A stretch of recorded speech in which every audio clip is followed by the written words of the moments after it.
വളരെ നിലവാരമുള്ള സാക്ഷ്യങ്ങളാണ്. അതിൽ തന്നെ സംഭവിച്ച 2-3 കുഞ്ഞ് സാക്ഷ്യങ്ങളാണ് ഇപ്പോൾ ആരാധനയ്ക്ക് വിഷയമായി എടുക്കുന്നത്. ആ വലിയ സാക്ഷ്യങ്ങളുടെ കൂട്ടത്തിൽ 2 കുഞ്ഞ് സാക്ഷ്യം ഉണ്ടായിരുന്നു. ഒന്നെന്താണ് സംഭവം? 52 കൊല്ലമായിട്ട് വഴി കിട്ടാത്ത സ്ഥലം ഇല്ലേ?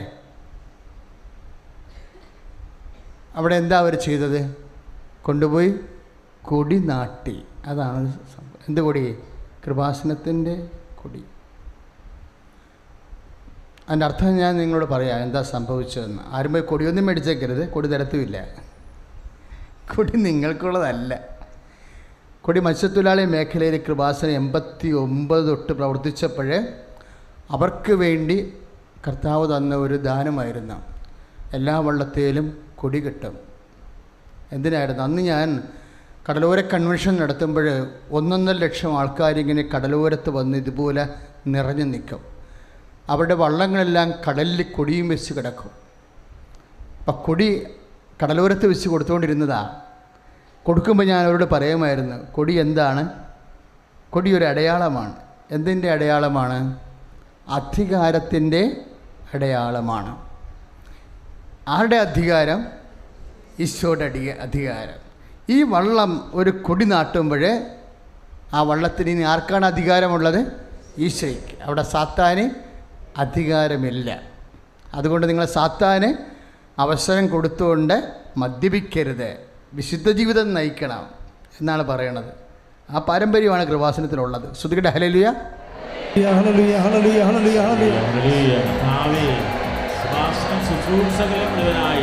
സമർപ്പിച്ച് പ്രാർത്ഥിക്കുന്നു. കർത്താവിൻ്റെ കൃപ അഭിഷേകം ചെയ്യണമേ എന്ന് പ്രാർത്ഥിക്കുന്നു. കർത്താവിൻ്റെ ചൈതന്യം നിറയണമേ എന്ന് പ്രാർത്ഥിക്കുന്നു. കർത്താവേ, അവിടുത്തെ സാന്നിധ്യം നിറയണമേ. ഹല്ലേലൂയ.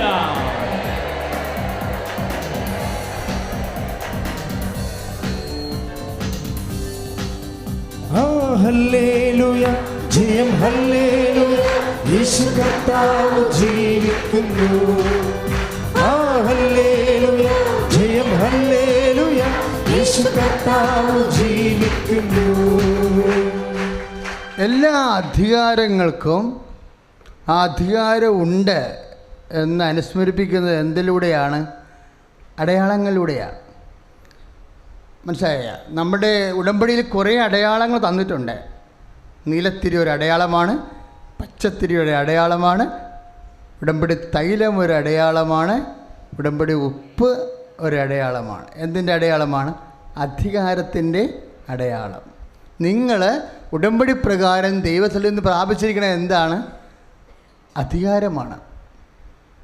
അത് മനസ്സിലായില്ല? അത് ഉടമ്പടി ചെയ്യുന്ന മക്കൾ മനസ്സിലാക്കണം. അത് ഉടമ്പടി പ്രകാരം ഇപ്പം വന്ന് കള്ളന്മാരുടെ മേൽ പോലും പരിശുദ്ധ പരമദിവ്യകാരുണ്യത്തിന് ഈശോനോടും ചോദിക്കണത് എന്താണ്? നിനക്ക് അധികാരമുണ്ടെങ്കിൽ അതിൻ്റെ അടയാളം കാണിച്ചു തരാനാണ് പറയണത് അവരെ, ഇല്ലേ? ദേവാലയം കർത്താവ് ശുദ്ധീകരിച്ചപ്പോൾ ഫരിസേയരും ദേവാലയ പ്രമാണികളും വന്ന് ഈശോനോട് ചോദിച്ചത് എന്താണ്? ഇത് നിനക്ക് ഈ അധികാരം ഉണ്ടെന്നുള്ളതിന് നീ എന്ത് അടയാളമാണ് കാണിക്കുക, അല്ലേ? യോഹന്നാൻ്റെ സുവിശേഷത്തിലെ 2-ാം അധ്യായം 18-ാമത്തെ തിരുവചനം. ഈ അധികാരം നിനക്കുണ്ട് എന്നതിന് എന്തടയാളമാണ് നീ കാണിക്കുക? എല്ലാ അധികാരങ്ങൾക്കും അടയാളങ്ങളുണ്ട്. ഉടമ്പടി ചെയ്യുമ്പോൾ ദൈവിക ശക്തി, നീ ഉടമ്പടി ചെയ്യണത് എന്ത് ബേസിലാണ്? നിൻ്റെ പ്രൈമറി ആയിട്ട് ഉടമ്പടി ചെയ്യുമ്പോൾ നമുക്ക് ഉണ്ടാകേണ്ട യോഗ്യത എന്താ? വിശ്വാസമാണ്, അല്ലേ? പ്രൈമറി ആയിട്ട് ഉണ്ടാകേണ്ടത് എന്താണ്? വിശ്വാസമാണ്. ഈ വിശ്വാസം പിന്നീട് അത് സസ്റ്റെയിൻ ചെയ്ത് പോകുമ്പോഴാണ് സർവൈവ്ഡ് ഫെയ്ത്ത് ഉണ്ടാകണത്. അതിജീവിത വിശ്വാസം, ദാറ്റ് മീൻസ് വിശ്വസ്തത. പറഞ്ഞ മനസ്സിലായില്ലേ? ഉടമ്പടി വിശ്വസ്തയുടെ പ്രാർത്ഥനയാണ്. പക്ഷേ അത് തുടങ്ങണത് എങ്ങനെയാണ്? വിശ്വാസത്തിൽ നിന്നാണ് തുടങ്ങണത്. ഈ വിശ്വാസ ജീവിതം അഗ്നിപരീക്ഷകളെയും കാലങ്ങളെയും കാലത്തിൻ്റെ ഓരോ വെല്ലുവിളികളെയും ലോകത്തിൻ്റെ വിഷപ്പകർച്ചകളെയും അതിജീവിക്കും. അതിജീവിക്കുമ്പോഴാണ് സർവൈവ്ഡ് ഫെയ്ത്ത് ഉണ്ടാകുന്നത്. അതാണ് വിശ്വസ്തത. ഉടമ്പടി സർവൈവ്ഡ് ഫെയ്ത്തിൻ്റെ പ്രാർത്ഥനയാണ്, വിശ്വസ്തതയുടെ പ്രാർത്ഥന. അതായത് വീണ് പോരുത് എന്നൊക്കെ ഇടയ്ക്കിടയ്ക്ക് പറയണത്. അപ്പോഴേ സർവൈവ്ഡ് ഫെയ്ത്ത് എന്ന് പറയുന്ന അതിജീവന വിശ്വാസം എന്തിൻ്റെ മേലാണ് നമ്മൾ അതിജീവിക്കുന്നത്? ലോകത്തിൻ്റെ മേലാണ്. എപ്പോഴും ഓർക്കണം, നമ്മൾ നമ്മുടെ ശത്രുവിനെ എപ്പോഴും ഐഡൻറ്റിഫൈ ചെയ്യണം.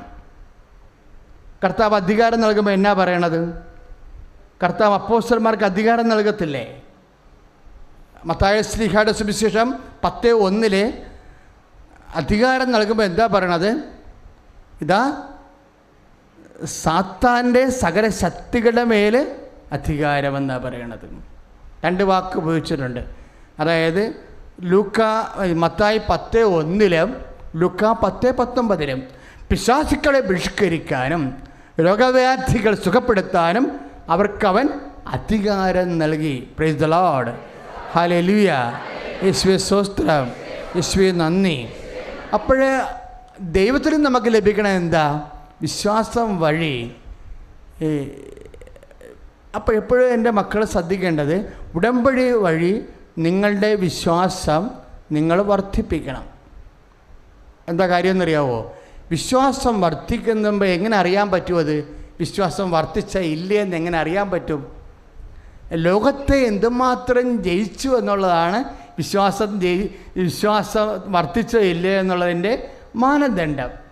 അതാണ് സെൻറ്റ് ജോൺ പറയത്തില്ലേ, 1 യോഹന്നാൻ 5:4 ലോകത്തിൻ്റെ മേലുള്ള വിജയം എന്ന് പറഞ്ഞേ, അതാണ് നമ്മുടെ വിശ്വാസം.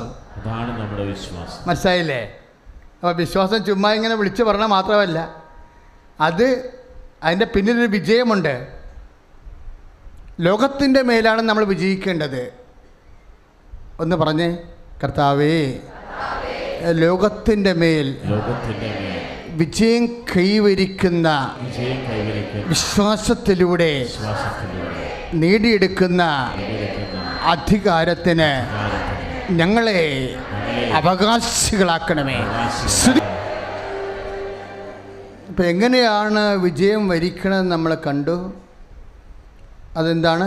ലോകത്തിൻ്റെ മേലാണ് നമ്മൾ വിജയം വരിക്കേണ്ടത്. അതാണ് 1 യോഹന്നാൻ 5:4 ഏറ്റുപറഞ്ഞ്, ലോകത്തിൻ്റെ മേലുള്ള നമ്മുടെ വിജയം, അതാണ് നമ്മുടെ വിശ്വാസം. അപ്പം വിശ്വാസം എപ്പോഴും പ്രവർത്തികളിലായിരിക്കും വരണത്.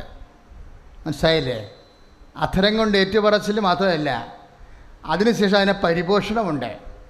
വിശ്വാസം എപ്പോഴും സാധാരണ കേവല വിശ്വാസമുണ്ട്, മൂല്യവർദ്ധിത വിശ്വാസമുണ്ട്. We are planning for a value added faith. നമ്മൾ ആഗ്രഹിക്കുന്നത് ഒരു മൂല്യവർദ്ധിത വിശ്വാസമാണ്. ഉടമ്പടി വിഭാവന ചെയ്യണത് പറഞ്ഞ മനസ്സിലായില്ലേ? ഉടമ്പടി വിഭാവന ചെയ്യണത് കേവല വിശ്വാസമല്ല, പിന്നെ എന്താണ്? മൂല്യവർദ്ധിത വിശ്വാസം. എങ്ങനെയാണ് മൂല്യവർദ്ധിത വിശ്വാസത്തെക്കുറിച്ച് പറയണത്? മാർപ്പാപ്പയാണ് പറയണത്. ഏത് മാർപ്പാപ്പ? വിശുദ്ധ പത്രോസ്. എന്താ പറയണത്? നിങ്ങളുടെ വിശ്വാസത്തെ നിങ്ങൾ വാല്യൂ ആഡഡ് ചെയ്യണം, മൂല്യവർദ്ധിപ്പിക്കണം. ഉടമ്പടി നമ്മൾ അതാണ് ചെയ്യണത്. ഉടമ്പടി വളരെ mathematical and technical and scientific spiritual prayer. എന്താണ്? വിശ്വാസത്തെ നിങ്ങൾ സുഹൃതം കൊണ്ടോ, സുഹൃതത്തെ ജ്ഞാനം കൊണ്ടോ, ജ്ഞാനത്തെ ആത്മസംയമനം കൊണ്ടോ, ആത്മസംയമനത്തെ ക്ഷമ കൊണ്ടോ, ക്ഷമയെ സഹോദര സ്നേഹം കൊണ്ടോ, സഹോദര സ്നേഹത്തെ ഉപ്പവി കൊണ്ടും സമ്പൂർണ്ണമാക്കുവാൻ. അങ്ങനെയാണ് ലോകത്തെ നമ്മൾ ജയിക്കുന്നത്. അതാണ് 2 പത്രോസ് 1:5. 2 പത്രോസ് 1:5. ഇപ്പം നമ്മൾ പറഞ്ഞില്ലേ, 1 യോഹന്നാൻ 5:4 പറഞ്ഞില്ലേ? എന്നാ പറഞ്ഞത്? ലോകത്തിൻ്റെ മേലുള്ള നമ്മുടെ വിജയം, അതാണ് നമ്മുടെ വിശ്വാസമെന്ന്. ആ യോഹന്നാൻ പറഞ്ഞ സ്ഥലത്താണ് പത്രോസ് തുടങ്ങണത്. ലോകത്തിൻ്റെ മേൽ എങ്ങനെ വിജയിക്കാം, അതാണ് പത്രോസ് പറയണത്. അത് 2 പത്രോസ് 1:5 പറയണത്. എന്താ പറയണത്? ലോകത്തിന് മേൽ എങ്ങനെ വിജയിക്കാം? എങ്ങനെ വിജയിക്കാം? വിശ്വാസത്തെ സുഹൃതം കൊണ്ടും. പറഞ്ഞേ, സുഹൃതത്തെ ജ്ഞാനം കൊണ്ടും, ജ്ഞാനത്തെ ആത്മസംയമനം കൊണ്ടും, ആത്മസംയമനത്തെ ക്ഷമ കൊണ്ടും, ക്ഷമയെ സഹോദര സ്നേഹം കൊണ്ടും, സഹോദര സ്നേഹത്തെ ഉപവിക്കൊണ്ടും സമ്പൂർണ്ണമാക്കുവേൻ. അതാണ് ഉടമ്പടി പ്രാർത്ഥന. ഉടമ്പടി പ്രാർത്ഥനയുടെ ഓരോ ഘടകം വായിച്ചു നോക്കിക്കോ. നിങ്ങളുടെ വിശ്വാസത്തെ നിങ്ങൾ സുഹൃതം കൊണ്ട് പരിപൂർണമാക്കുകയാണ്, ഇല്ലേ? അവൻ പറയണ പോലെ ചെയ്യാനാണ് ഈ പറയണത്. അവൻ പറയണ പോലെ ചെയ്യുമ്പോൾ നിങ്ങളുടെ വിശ്വാസം എന്താണ്? സൽപ്രവൃത്തികൾ കൊണ്ട് നിറയും. പറഞ്ഞാൽ മനസ്സിലായില്ലേ? നമ്മൾ സൽപ്രവൃത്തികൾ ചെയ്യുന്നില്ലേ, ഇല്ലേ? വസ്ത്രമില്ലാത്തവർക്ക് വസ്ത്രം കൊടുക്കുന്നു, രോഗികൾക്ക് അവരെ സന്ദർശിക്കുന്നു, അവരെ നമ്മൾ പരിചരിക്കുന്നു. അങ്ങനെ ജയിലിൽ പോലും നമ്മൾ പോയി ഉടമ്പടി എടുത്തവർ അവിടെ വേദനിക്കുന്നവരെ ആശ്വസിപ്പിക്കുന്നുണ്ട്. അങ്ങനെ വ്യത്യസ്തമായ രീതികളിൽ ശ്രുതിയുടെ മക്കളെ യേശുസ്വതമലരിക അവർക്ക് ഇങ്ങോട്ട് പോരാൻ പോലും വണ്ടിക്കാശ് കടം വാങ്ങിച്ചാണ് വന്നതെന്നല്ലേ? ആ കടം വാങ്ങിച്ച കാശിൽ നിന്ന് എന്ത് ചെയ്തു? അതിനേക്കാൾ ബുദ്ധിമുട്ടുള്ള അമ്മച്ചിക്ക് ചായയും ഭക്ഷണവും വാങ്ങിച്ചു കൊടുത്തുമില്ലേ? വിശ്വാസത്തെ സുഹൃതം കൊണ്ടവരെ പരിപോഷിപ്പിക്കുകയാണ്. ഈ സാക്ഷ്യങ്ങൾ കേൾക്കുമ്പോൾ ശ്രദ്ധിക്കണം. നമ്മളൊരു സാക്ഷ്യം അവിടെ ഒത്തിരി പ്രാർത്ഥിച്ചിട്ടാണ് ഞങ്ങൾ സ്കാൻ ചെയ്തെടുക്കുന്നത്. അതിനകത്ത് ഉടമ്പടി എലമെൻ്റ് ഉണ്ടെന്നാണ് ഞങ്ങൾ നോക്കുന്നത്. അത് ജനറൽ സാക്ഷ്യമാണ്, പർട്ടിക്കുലർ ടു ഉടമ്പടിയാണെന്ന് നോക്കൂ എപ്പോഴും. അപ്പോൾ അവർ വിശ്വാസത്തെ എന്ത് ചെയ്ത്? സുഹൃതം കൊണ്ട്, സൽപ്രവൃത്തികൾ കൊണ്ട്. പക്ഷേ സൽപ്രവൃത്തികൾക്ക് ഒരു പ്രശ്നമുണ്ട്, അത് നിങ്ങൾ ശ്രദ്ധിക്കണം. നമ്മൾ ക്രിസ്ത്യൻസ് സൽപ്രവൃത്തികൾ ചെയ്യാൻ അച്ഛൻ നേരത്തെ പറഞ്ഞിട്ടുണ്ട്. വി ആർ നോട്ട് ലയബിൾ, നമ്മൾ ബാധ്യസ്ഥരല്ല. എന്താ അങ്ങനെ പറയാൻ കാരണം? നമ്മൾ ചെയ്യേണ്ട എന്ത് പ്രവൃത്തികളാണ്? സൽപ്രവൃത്തികളുടെ പ്രശ്നം എന്താ? സൽപ്രവൃത്തി ശരീരത്തെയാണ് പരിപോഷിപ്പിക്കുന്നത്. ശരീരം സെമിത്തേരിയിൽ വെച്ച് മണ്ണോട് മണ്ണായിത്തീരും, ഇല്ലേ? നമ്മൾ ചെയ്യേണ്ട എന്ത് പ്രവൃത്തികളാണ്? കൃപാവര പ്രവൃത്തികളാണ്. വ്യത്യാസമുണ്ട്. ഈ തമ്മിൽ വ്യത്യാസം അറിഞ്ഞില്ലെങ്കിൽ നിങ്ങൾ ജീവിതകാലം മുഴുവൻ സൽപ്രവൃത്തികൾ തന്നെ ചെയ്യും. സൽപ്രവൃത്തികളെന്ന് പറയണത് നമുക്കറിയാമല്ലോ. പൗലോസ് ഈ വിഷയം സംസാരിച്ചപ്പോൾ എന്നാ പറഞ്ഞെന്നറിയാവോ? നിങ്ങളുടെ കൃപകൾ കൊണ്ട്, കൃപാവര പ്രവർത്തനങ്ങൾ കൊണ്ട് നിങ്ങളുടെ ഹൃദയത്തെ ശക്തിപ്പെടുത്തുവിൻ. ആത്മാവിന് പകരം ഉപയോഗിച്ചിരിക്കുന്ന വാക്കാണത്. ആത്മാവിനെ ശക്തിപ്പെടുത്തുന്ന പ്രവൃത്തികളാണ് എന്ത്? ഹെബ്രായർ 13:9. അതായത് സാധാരണ പ്രവൃത്തികൾ, നല്ല പ്രവൃത്തികൾ കൊണ്ട് നമുക്ക് ശരീരത്തെ അടിസ്ഥാനപ്പെടുത്തിയാണ് നല്ല പ്രവൃത്തികൾ വരണത്. ശരീരത്തെ പരിപോഷിപ്പിക്കും. പക്ഷെ പൗലോസ് പറയണത് 13:9 ഹെബ്രായ ലേഖനത്തിൽ എന്താ പറയണത്? നിങ്ങളുടെ സൽപ്രവൃത്തികൾ കൊണ്ട് നിങ്ങളെ ഹൃദയത്തെ ശക്തിപ്പെടുത്തുവിൻ. ആത്മാവിനെ ശക്തിപ്പെടുത്താൻ. ആത്മാവിനെ ശക്തിപ്പെടുത്തുക. ആത്മാവ് എന്ത് കഴിച്ചാൽ വളരണത്? ആത്മാവ് എന്നാ കഴിച്ചാൽ വളരും? ഇപ്പം നമ്മുടെ ശരീരം പയറും കഞ്ഞിയും കഴിച്ച് വളരും. പക്ഷേ ആത്മാവ് പയറും കഞ്ഞിയും കഴിച്ചാൽ വളരുമോ? ഇല്ല. ആത്മാവ് എന്നാ കഴിച്ചാൽ വളരണത്? കൂദാശകൾ പഠിച്ചപ്പോൾ നമ്മൾ പഠിച്ചതാണ്. നമ്മുടെ ആത്മാവിനെ പുണ്യപ്പെടുത്തുന്നതിന് ഈശോമിശിഹാ സ്ഥാപിച്ച കാണപ്പെടാത്ത ദൈവത്തിൻ്റെ വരപ്രസാദം നമുക്ക് ലഭിക്കാൻ ഈശോമിശിഹാ സ്ഥാപിച്ച കാണപ്പെടുന്ന അടയാളം കൂദാശ. അപ്പം ആത്മാവ് എന്ത് കഴിച്ചാൽ വളരണത്? പുണ്യം കഴിച്ചാൽ വളരണത്. ആ പുണ്യപ്രവൃത്തികളെന്ന് പറയും. സൽപ്രവൃത്തികൾ വേറെ, പുണ്യപ്രവൃത്തികൾ വേറെ. പുണ്യപ്രവൃത്തികൾ എക്സാക്ട്ലി കൃപാവര പ്രവൃത്തികളാണ്. പറഞ്ഞാൽ മനസ്സിലായോ? മനസ്സിലാക്കണേ മക്കളെ, നമ്മൾ ഉടമ്പടി സമൂഹമാണ്. അപ്പം ഇതൊക്കെ അറിഞ്ഞില്ല എന്നുണ്ടെങ്കിൽ നമ്മൾ വളരത്തില്ല. നമ്മൾക്ക് ചെയ്യേണ്ടത്, നമ്മളെന്ത് പ്രവൃത്തിയാണ് ചെയ്യേണ്ടത്? പുണ്യപ്രവൃത്തികളാണ് ചെയ്യേണ്ടത്. എന്താ ഉദ്ദേശം? ആത്മാവിനെ പുണ്യപൂർണ്ണമാക്കാൻ. പുണ്യപ്രവൃത്തികളുടെ വേറെ പേരെന്താ? കൃപാവര പ്രവൃത്തികൾ. എന്താണ് കൃപാവര പ്രവൃത്തികൾ? എന്താണ് സൽപ്രവൃത്തികൾ? തമ്മിൽ തിരിച്ചറിയണം. കൃപാവര പ്രവൃത്തി എന്ന് പറഞ്ഞാൽ എന്താ? കൃപ ആര് മൂലമാണ് ഉണ്ടായത്? മോശ വഴി, വചനം മോശ വഴി ഉണ്ടായി. കൃപയും സത്യവും യേശുക്രിസ്തു വഴി ഉണ്ടായി. യോഹന്നാൻ 1:17 ഒന്ന് പറഞ്ഞ്. മോശ വഴി നിയമം ഉണ്ടായി, വചനം ഉണ്ടായി. കൃപയും സത്യവും യേശുക്രിസ്തു വഴി ഉണ്ടായി.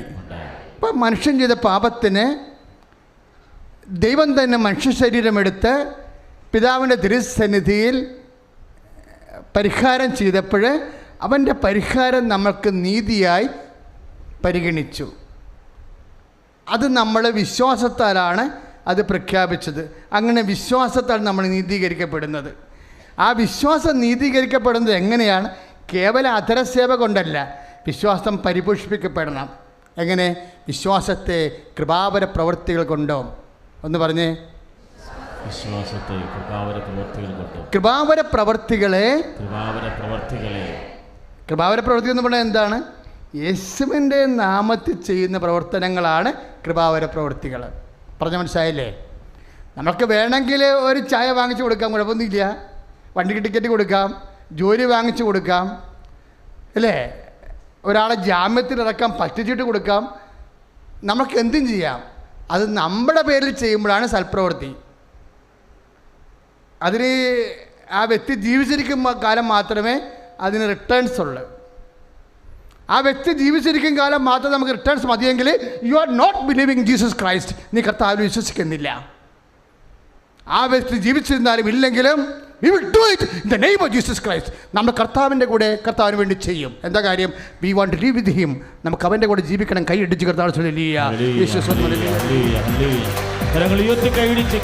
അപ്പോൾ വിശ്വാസത്തെ കൃപാവര പ്രവൃത്തികൾ കൊണ്ട് നമ്മൾ പൂർണ്ണമാക്കുമ്പോൾ നമുക്ക് എന്നാ സംഭവിക്കാൻ സാധ്യതയുണ്ട്? ഒരു ഇമ്മിണി അഹങ്കാരം ഉണ്ടാകാൻ സാധ്യതയുണ്ട്, ഇല്ലേ? സൽപ്രവൃത്തി വർദ്ധിക്കുമ്പോഴും കൃപാവര പ്രവൃത്തി വർദ്ധിപ്പിക്കുമ്പോഴും ഒരു വ്യക്തിക്ക് ഉണ്ടാകാൻ സാധ്യതയുള്ള എന്താണ്? ഇത്തിരി അഹങ്കാരം ഉണ്ടാകും. സൽപ്രവൃത്തി വർദ്ധിക്കുക. അതാണ് ആ ഫരിസേയനും ചുങ്കക്കാരനും പ്രാർത്ഥിക്കാൻ പോയില്ലേ, ഇല്ലേ? അപ്പോൾ ആ ഫരിസേയൻ സൽപ്രവൃത്തി ചെയ്യുന്ന ആളാണ്. ആഴ്ചയിൽ ഒരു നേരം ഉപവസിക്കുന്ന ആളാണ്, ഇല്ലേ? എല്ലാത്തിനും ദശാംശം കൊടുക്കുന്ന ആളാണ്. ഇപ്പോൾ സൽപ്രവൃത്തി ചെയ്തപ്പോൾ അദ്ദേഹം എന്താ പറയണത്? ഈ നിൽക്കുന്ന ചുങ്കക്കാരനെ പോലെയും അല്ല. അപ്പോൾ മറ്റുള്ളവരുമായിട്ട് കമ്പയർ ചെയ്തിട്ട് താനെന്തോ വലിയ കേമനാണെന്ന് വെക്കുമ്പോൾ അഹങ്കാരം ഉണ്ടാകും. അതാണ് 18:11 ലുക്കായുടെ സുവിശേഷം 18:11. ഈ നിൽക്കുന്ന ചുങ്കക്കാരനെ പോലെയുമല്ല. ഉടമ്പടി ചെയ്യുന്നവർ നിങ്ങൾ നാത്തുവിനേക്കാൾ കേമന്മാരാണെന്ന് സ്വയം കരുതിയാൽ അഹങ്കാരമായി. മനസ്സിലായില്ലേ? അതുകൊണ്ടാണ് വിശ്വാസത്തെ സുഹൃതം കൊണ്ടും സുഹൃതത്തെ ആത്മസംയമനം. അഹങ്കാരം കൂടുമ്പോഴാണ് ആത്മസംയമനം വേണ്ടത്.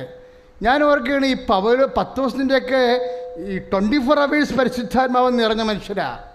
അതാണ് കർത്താവിൻ്റെ വചനത്തിൽ ഇത്രയും ശക്തി. 2000 കൊല്ലം കഴിയുമ്പോൾ വ്യാഖ്യാനിക്കുമ്പോഴും എന്തോ ഒരു ശക്തിയാണ് കർത്താവിൻ്റെ വചനത്തിന്. ഒന്ന് പ്രാർത്ഥിച്ച്, കർത്താവേ നിന്റെ വചനം തന്നെ ഭക്ഷണം, എൻ്റെ ജീവിത സമ്മർദ്ദങ്ങളിലെ നിന്റെ സ്വർഗീയ ഭക്ഷണം കിട്ടാൻ എന്നെ വിളിച്ചതിന് സ്തോത്രം. സ്തുതിക്കട്ടെ. ഹല്ലേലൂയ. ആത്മസംയമനം കൊണ്ടും ആത്മസംയമനത്തെ ക്ഷമ കൊണ്ടും. ക്ഷമ എന്ന് പറഞ്ഞാൽ എന്താ?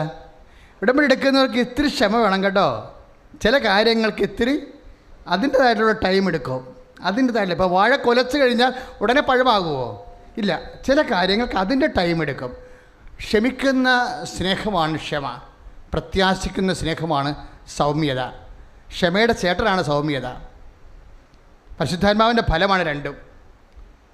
ക്ഷമിക്കുന്ന സ്നേഹമാണ് ക്ഷമ. പ്രത്യാശിക്കുന്ന ക്ഷമയാണ്, ക്ഷമയോടെ പ്രത്യാശിക്കുന്നതാണ് സൗമ്യത. ഇതെല്ലാം ഒരു പ്രകൃതിയാണ്. എന്തിൻ്റെ പ്രകൃതി? ഈ പ്രകൃതി ദൈവസ്വഭാവത്തിൻ്റെ പ്രകൃതിയാണ്. ഇങ്ങനെയാണ് ദൈവസ്വഭാവം ഉണ്ടാകുന്നത്. And grace after all built upon nature. കൃപ എവിടെയാണ് ഒരു മനുഷ്യനെ ഇൻഡൊല്യൂസ് ചെയ്യണത്? അവൻ്റെ പ്രകൃതിയിലാണ്. ഈ പ്രകൃതി മാറ്റത്തിൻ്റെ പ്രാർത്ഥനയാണ് ഉടമ്പടി. അതുകൊണ്ടാണ് പത്രോസ് പറയണത് ദൈവസ്വഭാവത്തിൽ പങ്കുചേരാൻ വേണ്ടിയെന്നാണ് ആ വചനം. ഒന്ന് ശ്രദ്ധിക്കട്ടെ മക്കളെ. യേശുസ്തോത്രം. ഹല്ലേലൂയ.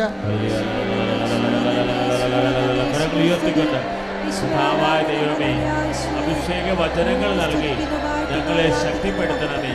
കൃപയ്ക്കുമേൽ കൃപയായി ദൈവവചനം ഞങ്ങളെ ശക്തിപ്പെടുത്തട്ടെ. കർത്താവിന്റെ കൃപ ചൊരിയാൻ ഞങ്ങൾ സമർപ്പിച്ച് പ്രാർത്ഥിക്കുന്നു. കരങ്ങൾ ഉയർത്തിക്കൊണ്ട് സ്തുതിക്കട്ടെ. പത്രോസിൻ്റെ രണ്ടാമത്തെ ലേഖനം 1:4. ദുരാശ മൂലം ലോകത്തിലുണ്ടാകുന്ന വിനാശത്തിൽ നിന്ന് രക്ഷപ്പെട്ട് ദൈവിക സ്വഭാവത്തിൽ നിങ്ങൾ പങ്കുകാരാകുന്നതിന് നിങ്ങളുടെ വിശ്വാസത്തെ സുഹൃതം കൊണ്ടും. Price the Lord. അപ്പോൾ എന്തിനാണ് വിശ്വാസത്തെ സുഹൃതം കൊണ്ട്, സുഹൃതത്തെ ആത്മസംയമനം കൊണ്ട് നമ്മൾ സമ്പൂർണ്ണമാക്കുന്നത്? എന്തിനു വേണ്ടിയാണ്? ദൈവസ്വഭാവത്തിൽ പങ്കുകാരാകാനാണ്. ദൈവസ്വഭാവത്തിൽ പങ്കുകാരാകുമ്പോൾ എന്നാ സംഭവിക്കും? ഗ്രേസ്, കൃപയുടെ ദൈവശാസ്ത്രം അതാണ്. Grace built upon the nature. പ്രകൃതിയിലാണ് കൃപ പെരുകണതെന്ന്.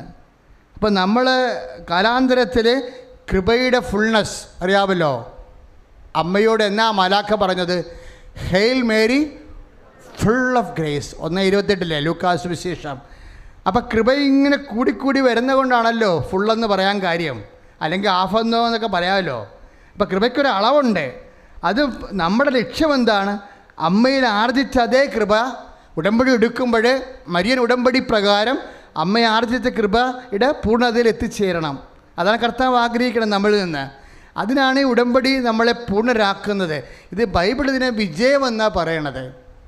അതാണ് എല്ലാ വിശ്വാസത്തിൽ നമ്മൾ സുഹൃത്തത്തിലേക്ക് പോകുന്നു, സുഹൃത്തത്തിൽ നമ്മൾ ആത്മസംയമനത്തിലേക്ക് പോകുന്നു, ആത്മസംയമനത്തിൽ നമ്മൾ ക്ഷമയിലേക്ക് പോകുന്നു, ക്ഷമയിൽ നിന്ന് നമ്മൾ സഹോദര സ്നേഹത്തിലേക്ക് പോകുന്നു, സഹോദര സ്നേഹത്തിൽ നിന്ന് നമ്മൾ ഉപവിയിലേക്ക് പോകുമ്പോൾ വിശ്വാസ ജീവിതം പൂർണ്ണമാകും. ലോകത്തെ നമ്മൾ 1 യോഹന്നാൻ 5:4 അനുസരിച്ചുകൊണ്ട് നമ്മൾ വിജയം വരിക്കും. ആ വിജയം വരിക്കുന്നതിനെ സംബന്ധിച്ചിടത്തോളാണ് വെളിപാട് പറയണത്. ശ്രുതികട്ടെ. ഹല്ലേലൂയ.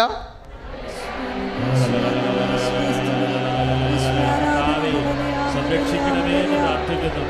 ഉടമ്പടിച്ചത് നിയോഗങ്ങൾ സമർപ്പിക്കുന്നു.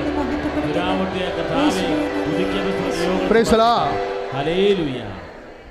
വെളിപാട് 2:26 ഏറ്റുപറയുക. വിജയം വരിക്കുന്നവനും അവസാനം വരെ എൻ്റെ പ്രവൃത്തികൾ ചെയ്യുന്നവനും. That's what we are doing now through ഉടമ്പടി അല്ലേ. എൻ്റെ പ്രവൃത്തികൾ. ആരുടെ പ്രവൃത്തികളാണ്? കർത്താവിൻ്റെ പ്രവൃത്തികൾ. ഒന്നുകൂടി പറഞ്ഞേ. വെളിപാട് 2:26 ഒന്നുകൂടി പറഞ്ഞേ. വിജയം വരിക്കുന്നവനും അവസാനം വരെ എൻ്റെ പ്രവൃത്തികൾ ചെയ്യുന്നവനും ജനപദങ്ങളുടെ മേൽ ഞാൻ അധികാരം നൽകും. ജനപദങ്ങളുടെ മേൽ ഞാൻ അധികാരം നൽകും. അപ്പോൾ ഈ ഉടമ്പടി പ്രകാരം നമുക്ക് ജനപദങ്ങളുടെ മേലാണ്. ലോകത്തെ നമ്മൾ വിശ്വാസ ജീവിതം കൊണ്ട് ജയിച്ച് കഴിയുമ്പോൾ വിൽ ബി എംപവേർഡ്. നമ്മൾ പവറുള്ളവരാകും. ആരുടെ മേലാണ് പവറുള്ളത്? ജനപദങ്ങളുടെ മേൽ. അതുകൊണ്ട് നിന്നെ ഇൻ്റർവ്യൂ ചെയ്യുന്നവൻ്റെ മേൽ നിനക്ക് അധികാരമുണ്ടാകും. പറഞ്ഞ മനസ്സിലായില്ലേ? നിൻ്റെ പരീക്ഷകളുടെ മേലും നിനക്ക് നിൻ്റെ ട്രാൻസ്ഫർ ഓർഡർ നിശ്ചയിക്കുന്നതിൻ്റെ മേലെല്ലാം ജനപദങ്ങളുടെ മേൽ നിനക്ക് അധികാരം. നീ കഴിക്കുന്ന മരുന്ന്, നീ പോകുന്ന ആശുപത്രി, നീ ഡയഗ്നോസ് ഡോക്ടർ, എല്ലാത്തിൻ്റെ മേലും വിശ്വാസത്താൽ നീ വിജയം കൈവരിക്കാൻ പോകുന്നു. 2019 ദൈവം നമുക്ക് നൽകിയ ഏറ്റവും വലിയ ഉൾക്കാഴ്ചയാണ് കൈവപ്പ് പ്രാർത്ഥന അല്ലേ. ഇന്ന് കുറേ സാക്ഷികൾ കേട്ടില്ലേ? കൈവച്ചെടുത്ത് കർത്താവ് ആ രോഗത്തെ സുഖപ്പെടുത്തിയെന്ന്. അപ്പോൾ കൈവപ്പ് പ്രാർത്ഥനയുടെ സമയമാണ്. ആദ്യം പോലെ നമ്മൾ ഓരോരുത്തർ അച്ഛൻ പറയുന്ന ആ രോഗമുള്ളവർ ആ ഇടത്ത് കൈവെക്കണം. അവസാനം നമ്മൾ ഒരുമിച്ച് പ്രാർത്ഥിക്കാം. ഇപ്പോൾ പ്രാർത്ഥിക്കേണ്ടത്, ഇപ്പോൾ ഇന്ന് ഞാൻ ഇങ്ങോട്ട് പോരുമ്പോൾ ഒരു മോളെ എന്നോട് പറഞ്ഞാ വല്ലാതെ ഇങ്ങനെ യൂറിൻ പോണച്ചാൽ ഞാൻ വിഷമിക്കുമെന്ന് പറഞ്ഞു. അപ്പോൾ ഞാൻ കയ്യോടെ അപ്പം തന്നെ പ്രാർത്ഥിച്ചു. കാര്യം അതൊക്കെ നീട്ടിക്കൊണ്ട് പോകാൻ പറ്റുന്ന കാര്യങ്ങളല്ല. അപ്പം അങ്ങനെ ലീക്കേജ് ഉണ്ടാകുന്ന രോഗങ്ങളുണ്ട്. വൈറ്റ് ഡിസ്ചാർജ്, വെള്ളപ്പോക്ക്, വെള്ളപ്പൊക്കം ഉണ്ടാകുമ്പോൾ അറിയാമല്ലോ, എരിച്ചിലും പുകച്ചിലും ശരീരം കൊലുസായി പോകും, ശക്തി പോകും, ഒന്നും ചെയ്യാൻ തോന്നത്തില്ല, ടയേർഡാകും, എല്ലാം കൊണ്ടും പിന്നെ അത് വലിയ തലവേദനയൊക്കെ ആയിട്ട് ഉറക്കം കുറവ്, ഇങ്ങനെ കുറേ രോഗങ്ങൾ തമ്മിൽ. അപ്പോൾ അടിവയറ്റിൽ കൈവെക്കണം അങ്ങനെയുള്ളവരെ. നമ്മളെല്ലാം കൈവെക്കണമെന്ന് അറിയാമല്ലോ, കർത്താവിൻ്റെ കൈയാണ്. വിശ്വാസത്താൽ നിൻ്റെ കൈ കർത്താവിൻ്റെ കൈയായിട്ട് മാറുകയാണ് ഈ സമയത്ത്. അത് പുറത്ത് വേണമെന്ന് കൈവെക്കാൻ. അല്ല, ഞാൻ പാപിയാണ് ആന കൂനെന്നും പറയേണ്ട ആവശ്യമില്ല. അങ്ങനെ പറയുന്ന സ്ഥലമല്ല ഇത്. ഞാൻ വിജയം വരിച്ചവനാണ് വിശ്വാസത്താൽ. ഒന്ന് പറഞ്ഞേ, ഞാൻ വിജയം വരിച്ചവളാണ്, ഞാൻ വിജയം വരിച്ചവനാണ് വിശ്വാസത്താൽ. രോഗത്തിൻ്റെ മേൽ എനിക്ക് കർത്താവ് അധികാരം തന്നിട്ടുണ്ട്. ആ ബോധ്യം വേണം. ഇനി ബ്ലീഡിങ് വന്നിട്ട് മാറാത്ത ഇങ്ങനെ 5-6 ദിവസമൊക്കെ നിൽക്കണവരില്ലേ, അവരും അടിവയറ്റ് കൈവെക്കുക. അതെല്ലാം കൺട്രോൾ ചെയ്യണം, അല്ലെങ്കിൽ നമുക്ക് ജോലിയൊന്നും ചെയ്യാൻ പറ്റത്തില്ല. അതുപോലെ തന്നെ ചിലർക്ക് ഇന്നലെയൊക്കെ ഒരു സാക്ഷ്യം കേട്ടായിരുന്നു. അവർക്കിങ്ങനെ സെക്കൻഡ് കോളിന് പോകുമ്പോൾ പോകത്തില്ല, കോൺസ്റ്റിപ്പേഷനാണ്. അപ്പോൾ എന്തോ ഒരു മുഴ പോലൊരു സാധനം കുടലിൽ നിന്ന് ഇറങ്ങി വരികയാണ്. അപ്പോൾ അവർ പറഞ്ഞു, കർത്താവേ, ഇത് ഓപ്പറേഷന് പോയാൽ ഞാൻ ജീവിച്ചിരിക്കത്തില്ല, എന്നെ നോക്കാൻ ആരുമില്ല. അപ്പോൾ കൈവെക്കാൻ പറഞ്ഞപ്പോൾ അവൾ പുറകെ കൈവച്ച് പറഞ്ഞു, കർത്താവേ, ഞാൻ പുറകെ കൈവെക്കുകയാണ്, ഇന്ന് മുതൽ ഇത് ഉണ്ടാവരുതെന്ന്. പിന്നെ ഇന്ന് വരെ ഉണ്ടായിട്ടില്ല. അതാണ് കർത്താവ്. ഇപ്പോൾ കൈവെക്കണവരൊക്കെ അറിയണം, അമ്മ പ്രത്യക്ഷപ്പെട്ട ഇടത്ത് കുറേ വെളിപാടുകളുണ്ടാവും ഇതുപോലെ. ഇപ്പം കൈ വേർക്കണവർക്കില്ല മക്കളെ. പരീക്ഷ എഴുതുമ്പോൾ അച്ഛാ എൻ്റെ കയ്യെ പിടിച്ചെന്ന് പ്രാർത്ഥിച്ച അച്ഛാ, ഞാൻ പേന എടുക്കുമ്പോൾ കൈ വേർക്കും, എന്ത് പരീക്ഷ പേപ്പർ മൊത്തം മഷി കലർന്ന് വേർപ്പിൽ എനിക്ക് ബബിളൊന്നും ഇടാൻ പറ്റണില്ല എന്നൊക്കെ പറയും. അപ്പം അങ്ങനെയുള്ളവരൊക്കെ കൈ കൂട്ടി വെക്കണം. പിസ്റ്റുല രോഗികളുണ്ട്, പിഷർ രോഗികൾ, PCOD ഉള്ളവർ, അവരെല്ലാം അടിവയിലാണ് കൈവെക്കേണ്ടത്. ഗർഭാശയത്തിൽ സിസ്റ്റുള്ളവരുണ്ട്, മൂത്രാശയത്തിൽ കല്ലുള്ളവർ, കിഡ്നിയിൽ കല്ലുള്ളവർ, ഗർഭാശയം വികസിക്കാത്തവരുണ്ട്. ചെറുക്ക് മക്കളില്ലാത്തതിൻ്റെ കാരണം ഗർഭാശയം അവരുടെ ബോഡി അനുസരിച്ച് വികസിക്കാത്തതാണ്. അപ്പോൾ അടിവയറ്റ് കൈവെക്കണം. കർത്താവ് ഈ നിമിഷം അത് വികസിപ്പിക്കും, അത് നീ ഓർക്കണം. ഇനി നമ്മൾ ശ്വാസകോശ രോഗികളിലേക്ക് വരികയാണ്. 40 കൊല്ലമൊക്കെ ചുമ മാറിയെന്ന് പറയണത് എന്നാ ഒരു മാറ്റമാണത്, ഇന്ന് കേട്ടില്ലേ നമ്മൾ. അപ്പോൾ ശ്വാസകോശ രോഗികളെ നെഞ്ചിൽ കൈവെക്കുക. എന്നിട്ട് ഉടനെ മനസ്സിൽ പറഞ്ഞത്, എൻ്റെ കൈ ഇപ്പോൾ കർത്താവിൻ്റെ കൈയാണ്, ഞാൻ വിശ്വാസത്തിൽ യേശുനാമത്തിലാണ് കൈ വെച്ചിരിക്കുന്നത്. അങ്ങനെ പറയണം, മനസ്സിലായല്ലേ? ഞാൻ വിശ്വാസത്തിൽ യേശുനാമത്തിലാണ്. അപ്പോൾ നമ്മുടെ കൈ അല്ലത്.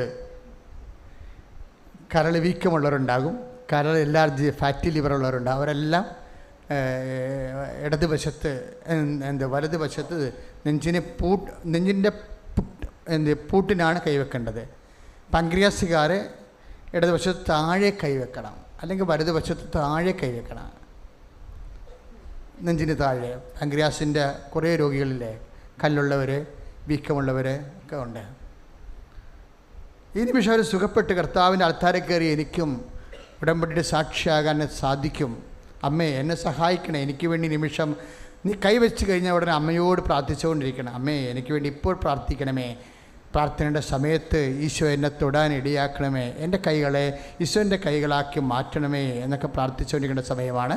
തൈറോയ്ഡുകാരുണ്ട്, അവർ തൊണ്ടയിൽ കൈവെക്കണം. തൈറോയ്ഡുകാർ, നമ്മൾ ആരും വേദനിച്ച് ജീവിക്കാൻ ഈശോ ആഗ്രഹിക്കുന്നില്ല. നിങ്ങൾ എൻ്റെ മക്കൾ മനസ്സിലാക്കണം. വിശ്വാസത്തിന് വലിയ സാക്ഷികളാകാനുള്ളവരാണ് നമ്മൾ. ഇനി എന്തെങ്കിലും രോഗം പെർസിസ്റ്റ് ചെയ്താൽ അതിന് ആന്തരിക അഭിഷേകം തന്നിട്ട് സകല സാഹചര്യങ്ങളിൽ സങ്കടം ആന്തരികം അനുഭവിക്കാതെ സാക്ഷിയാകാൻ കർത്താവ് നിന്നെ സഹായിക്കും. ആനെ ചെരിഞ്ഞാലും 10000 നിന്നാലും 10000 എന്ന് പറഞ്ഞ പോലെ പ്രാർത്ഥന അങ്ങനെയാണ്. ചില പ്രാർത്ഥന കേട്ടില്ലെങ്കിൽ പോലും അതിൻ്റെ ബദൽ ഗിഫ്റ്റ് ഉണ്ട്, അതിൻ്റെ ആന്തരിക ഇന്നർ ഹീലിംഗ് ഉണ്ട്. അപ്പോൾ അതുകൊണ്ട് ആ സകല സാഹചര്യം കർത്താവ് അനുവദിക്കത്തോളം കാലം തുടർന്നു കൊണ്ടുപോകാൻ നിൻ്റെ അഗ്നിയിലൂടെ നടന്നാലും അഗ്നി നിന്നെ വിഴുങ്ങാത്ത രീതിയിൽ കർത്താവ് ആന്തരികമായിട്ട് നിന്നെ അഭിഷേകം ചെയ്യാം. അപ്പോൾ ആ ബോധം എൻ്റെ മക്കൾക്ക് ഈ വിഷയത്തിലുണ്ടാവണം. നടുവേദനക്കാർ, കിഡ്നി രോഗികൾ, ക്രിയാറ്റിൻ കൂടിയുള്ളവർ, ഇപ്പോൾ 8, 9 ക്രിയാറ്റുണ്ടായിരുന്നു, ഇന്നലെ നോർമലായിട്ട് സാക്ഷ്യം പറഞ്ഞിട്ടുണ്ട് ഇവിടെ. അപ്പോൾ അവർ ഇടത് 2 കിഡ്നിയിലും നടുഭാഗത്താണ് കൈവെക്കേണ്ടത്. അച്ഛൻ കൈവച്ചിരിക്കണ പോലെ വെക്കണം. അച്ഛനോട് ചേർന്ന് പ്രാർത്ഥിക്കുക. കർത്താവായ ദൈവമേ, പരിശുദ്ധ അമ്മയുടെ മധ്യസ്ഥത്തിലെ ഈശോയുടെ നാമത്തിലെ ഞാൻ വിശ്വാസത്തോടെ എൻ്റെ രോഗമുള്ള ഇടങ്ങളിലെ കൈവെക്കുന്ന എൻ്റെ കൈകളെ ഇപ്പോൾ ഈശോയുടെ കൈകളായി മാറ്റണമേ. യേശുനാമത്തിലെ 32 കൊല്ലം അർപ്പിച്ച കുർബാനയുടെ ശക്തിയായി കൃപാസനത്താറയിലെ പ്രത്യക്ഷപ്പെട്ട പരിശുദ്ധ അമ്മയുടെ മധ്യസ്ഥത്തിലെ ജീവനോട് എഴുന്നള്ളിയിരിക്കുന്ന ദിവ്യ കുർബാനയുടെ നാമ വാതരോഗങ്ങൾ, ആണിരോഗം മുതൽ വെരിക്കോസിൻ്റെ രോഗം വരെയുള്ളത്, ഈ നഖം മുതൽ ശിഖ വരെയുള്ള, ഉള്ളംകാല് മുതൽ ഉച്ചി വരെയുള്ള മുഴുവൻ രോഗങ്ങളെ സമർപ്പിച്ചുകൊണ്ട് സ്വസ്തിക പോലെ മുഴുവൻ ബോഡി കർത്താവിനെ ഏൽപ്പിച്ചുകൊണ്ട് അച്ഛനോട് ചേർന്ന് പ്രാർത്ഥിക്കുക. കർത്താവായ ദൈവമേ, എൻ്റെ ഉള്ളംകാല് മുതൽ ഉച്ചി വരെയുള്ള മുഴുവൻ രോഗങ്ങളെ, ശരീരഭാഗങ്ങളെ ദിവ്യകൃപാനയിൽ എഴുന്നള്ളിയിരിക്കുന്ന കർത്താവിൻ്റെ രക്തത്താൽ യേശുവിന്റെ നാമത്തിലെ ഞാൻ സൗഖ്യമാകട്ടെ. വഴി ഇല്ലാത്തവരെ, നൈപുണ്യ പരീക്ഷകൾ, യോഗ്യതാ പരീക്ഷകൾ, മത്സര പരീക്ഷകൾ ഒരുങ്ങുന്നവർ, എഴുതി കഴിഞ്ഞവർ, റിസൾട്ട് പ്രതീക്ഷിക്കുന്നവർ, റിക്കൗണ്ടിങ്ങിന് കൊടുത്തവർ, റിവാലുവേഷന് കൊടുത്തുവിട്ടുള്ളവർ, ഇൻ്റർവ്യൂ ടെസ്റ്റുകളെല്ലാം ഡേറ്റ് ഇട്ടിട്ടുള്ളവർ, അത് നോക്കി പാർക്കുന്നവർ, കയറിപ്പോകാൻ വേണ്ടി വിസ പ്രതീക്ഷിക്കുന്നവരെ അച്ഛനോട് ചേർന്ന് പ്രാർത്ഥിക്കുക. കർത്താവായ ദൈവമേ, സാമ്പത്തിക മേഖലകളെ പരിശുദ്ധ അമ്മ വഴി ഈശോയെ കേൾപ്പിക്കുന്ന ജോലിയില്ലാത്തവരെ, സാമ്പത്തിക ബാധ്യതകളാൽ ജീവിക്കാൻ നിവൃത്തിയില്ലാതെ ജീവിക്കാൻ പേടിയായവരെ, എല്ലാ തരത്തിലും മനസ്സ് നോവുന്നവരെ യേശുവിന്റെ നാമത്തില് വിടുതൽ പ്രാപിക്കട്ടെ.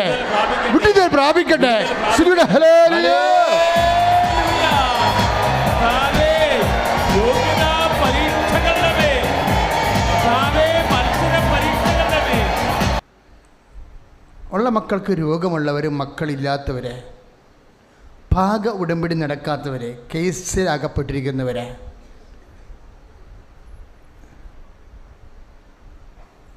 വർഷങ്ങളായി നിലനിൽക്കുന്ന കുരുക്ക് പിടിച്ച സങ്കീർണമായ വിഷയങ്ങളുള്ള കുടുംബങ്ങൾ, അതെല്ലാം വിട്ടുമാറാൻ വേണ്ടി പരിശുദ്ധമ്മയുടെ മധ്യസ്ഥനെ ഏൽപ്പിച്ചുകൊണ്ട് യേശുനാമത്തിൽ പ്രാർത്ഥിക്കുന്നു. സ്തുതിക്കട്ടെ. Hallelujah. Lord Jesus Christ, for of His Spirit, the fire think sock with the precious blood, Lord, increase His Spirit, and with the authority of the Catholic Church, with the power of Jesus Christ, with the baptism of Holy Priesthood, I bless the Hallelujah. So grace and peace and power. Praise Jesus. പൈശാചിക ബന്ധനങ്ങൾ അകപ്പെട്ടവരെ, കൊടുവത്തരം മന്ത്രവാദങ്ങൾ, അതുപോലെ തന്നെ സത്യദൈവത്തിൻ്റെ വിശുദ്ധ ശുശ്രൂഷയിൽ നിന്ന് അകന്നു പോയിട്ടുള്ളവരെ, വിശ്വാസരാഹിത്യം കൊണ്ടവരെ, പ്രാർത്ഥനയില്ലാത്ത കുടുംബങ്ങളിലെല്ലാം പരിശുദ്ധ അമ്മയുടെ മധ്യസ്ഥനെ ഏൽപ്പിക്കുകയാണ്. വ്യക്തികൾ, അകന്നുപോയ വ്യക്തികൾ, ആത്മാവിനെ നഷ്ടപ്പെടുത്തുന്ന ബന്ധനങ്ങളിലും ബന്ധങ്ങളിലും പ്രണയങ്ങളിലൊക്കെ ചെന്ന് അകപ്പെട്ടിരിക്കുന്നവരുടെ മേൽ കർത്താവിൻ്റെ ഇടപെടലുണ്ടാകാനും അവർക്ക് ആന്തരിക ജ്ഞാനം ലഭിച്ചുകൊണ്ട് നിത്യരക്ഷയെക്കുറിച്ചുള്ള ഭയം അത് നഷ്ടപ്പെടുമ്പോഴുണ്ടാകുന്ന ബോധം ഉണ്ടാകാൻ വേണ്ടി ശ്രുതിക്കട്ടെ. ഹല്ലേലൂയ.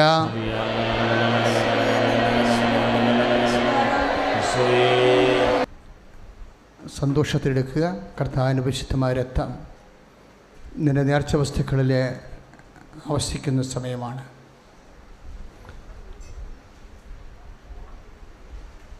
പത്രം വാങ്ങിക്കാത്തവർ പത്രം ആശീർവദിച്ച ശേഷം വെച്ചിരിക്കുകയാണ്. ഇപ്പോഴും പത്രത്തെ ആശീർവദിക്കാൻ പോവുകയാണ്. പത്രം വാങ്ങിച്ചുകൊണ്ട് തന്നെയാണ് നിങ്ങൾ ഭവനങ്ങളിലേക്ക് മടങ്ങേണ്ടത്. സൽപ്രവൃത്തി, കൃപാവര പ്രവൃത്തി താമസിക്കരുതെന്ന് എൻ്റെ അർത്ഥം.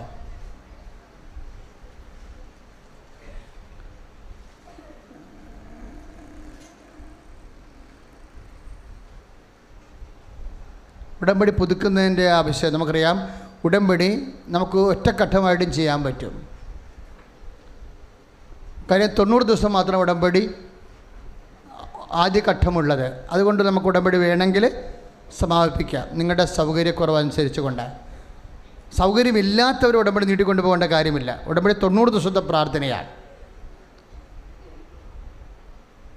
അത് പരിശുദ്ധ അമ്മ എലിസബത്തിൻ്റെ വീട്ടിൽ വാഗ്ദാന പേടകമായി നിന്നതും ആ കുടുംബത്തെ പരിശുദ്ധാവിനെ അനുഗ്രഹിച്ചതും, പഴയ നിയമത്തിൽ ഒബേദ് ഹെറോദിൻ്റെ കുടുംബത്തെ വാഗ്ദാന പേടകം സ്ഥിതി ചെയ്തപ്പോൾ ഭൗതിക സാഹചര്യത്തിൽ അനുഗ്രഹമുണ്ടായതിൻ്റെ അനുസ്മരണമാണ് ഉടമ്പടിയുടെ ആദ്യഘട്ടമെന്ന് പറയുന്നത്. അതാണ് 90 ദിവസം. അപ്പോൾ 90 ദിവസം കഴിഞ്ഞാൽ നിങ്ങൾക്ക് ആവശ്യക്കാർക്ക് ആ ഉടമ്പടിയിൽ നിലനിൽക്കണമെന്ന് ആഗ്രഹമുള്ളവർക്ക് അത് പുതുക്കാവുന്നതാണ്. ഒന്നാമത്തെ പുതുക്കലും രണ്ടാമത്തെ പുതുക്കലും ഈസിയായിട്ട് നടക്കും. കാര്യം മെസ്സേജ് അച്ഛനുമായിട്ട് കൗൺസിലിംഗ് വരണത് ഈ 6 മാസം വരെ 3ാമത്തെ തൊട്ടാണ് തുടങ്ങണത്. കാരണം ഈ വർഷം പുതിയ വർഷമല്ലേ. അപ്പോൾ പുതിയ വർഷത്തിൽ നല്ല ആയിരക്കണക്കിന് ആൾക്കാർ ഉടമ്പടി ചെയ്തിട്ടുണ്ട്. അപ്പോൾ ഉടമ്പടിയിൽ നിലനിൽക്കുന്നവരെ ആണ് അച്ഛൻ അത്യാവശ്യ സമയത്ത് മെസ്സേജ് കൊടുക്കണത്. പ്രാർത്ഥിച്ച് മെസ്സേജ് ഉണ്ടെങ്കിൽ കൊടുക്കും. അപ്പോൾ 3ാമത് തൊട്ടാണ് മെസ്സേജ് തുടങ്ങണത്. അപ്പോൾ അതുകൊണ്ട് 1ഉം 2ഉം പുതുക്കൽ ഈസിയാണ്. നിങ്ങളുടെ കയ്യിൽ ഉടമ്പടി പ്രാർത്ഥന ഉടമ്പടി കൂടിയതിൻ്റെ രസീതുണ്ടെങ്കിൽ കൗണ്ടറിൽ നിന്ന് 6ാം കൗണ്ടറിൽ നിന്ന് മറ്റേ ഈസിയായിട്ട് അത് പുതുക്കി തരും. പക്ഷേ 3ാമത്തെ സമയം മുതൽ നിങ്ങൾ സാക്ഷ്യം എഴുതി കൊടുക്കണം. കാര്യം ഉടമ്പടി 3ാം ഘട്ടത്തിലേക്ക് പ്രവേശിക്കുന്ന ആൾക്ക് ആ വ്യക്തിക്ക് സാക്ഷ്യം ഉണ്ടായില്ലെങ്കിൽ പിന്നെ 3ാം ഘട്ടത്തിലേക്ക് നമ്മൾ പ്രൊമോട്ട് ചെയ്യേണ്ട കാര്യമില്ല. അതുകൊണ്ട് നിങ്ങൾ തീക്ഷ്ണമായിട്ട് കൃത്യമായിട്ട് പ്രാർത്ഥിച്ച് കൃത്യമായി ഉപവസിച്ച് കൃത്യമായിട്ട് സൽപ്രവൃത്തി ചെയ്ത് കൃപാവര പ്രവൃത്തി ചെയ്ത് പ്രാർത്ഥന മുടക്കാതെ കറക്റ്റ് 5:30 തന്നെ എഴുന്നേറ്റ് 6 മണിക്കൂറിൽ പ്രാർത്ഥന അവസാനിപ്പിച്ച് രാത്രിയും പ്രാർത്ഥിച്ച് പ്രേക്ഷിത പ്രവർത്തനം ചെയ്ത് കറക്റ്റ് ചെയ്യണം. കാര്യം അത് വിശ്വസ്തയുടെ പ്രാർത്ഥനയാണ്. അപ്പോൾ അത് അങ്ങനെ വരുമ്പോൾ തീർച്ചയായിട്ടും 3ാം ഘട്ടത്തിൽ നിങ്ങൾക്ക് എഴുതി കൊടുക്കാം. പിന്നെ ജലദോഷപ്പനി മാറി മുട്ടപ്പനി മാറി എന്നൊക്കെ എഴുതി കൊടുത്താൽ അംഗീകരിക്കത്തില്ല. ഉടമ്പടി ഫീച്ചേഴ്സ് ഉണ്ടാകണം. Not by merit but by grace. അതാണ് ഉടമ്പടി ഫീച്ചർ എന്ന് പറയുന്നത്.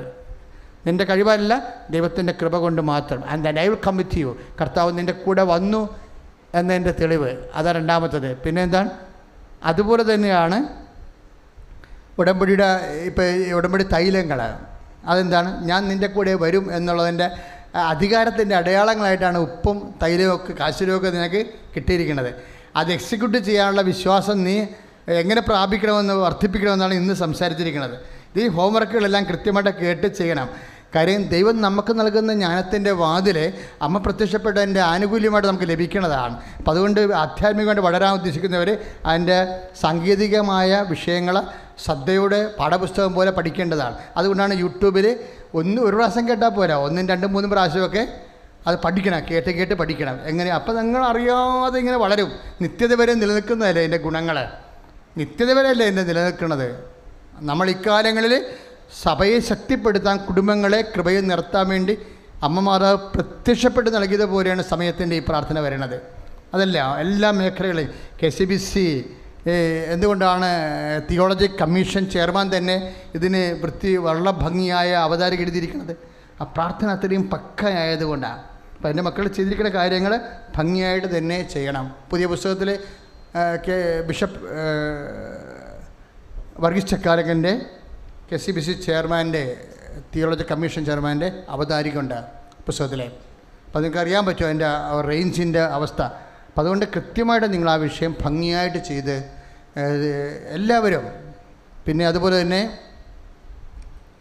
ശ്രദ്ധിക്കേണ്ട കാര്യം, 4ാമത്തെ പുതുക്കലെന്ന് പറയണത് ഇന്ന് 60 സാക്ഷ്യം നമുക്ക് കിട്ടിയ 20 സാക്ഷ്യം മാക്സിമം 25 പറയിപ്പിക്കാനുള്ള സമയമേ ഉള്ളൂ ഇവിടെ. അപ്പം അതുകൊണ്ട് ബാക്കിയുള്ള 35 സാക്ഷ്യങ്ങൾ ഞങ്ങൾ സൂക്ഷിച്ചു വെച്ചിട്ടുണ്ട്. അത് ബ്രദർ എഡ്വേർഡിനോട് ചോദിച്ചാൽ നിങ്ങൾക്ക് കിട്ടും. അത് അവർക്ക് വേണമെങ്കിൽ ബുധൻ തൊട്ട് ഞായറാഴ്ച വരെയുള്ള സമയങ്ങളിൽ സാക്ഷ്യമായിട്ട് പറയാവുന്നതാണ്.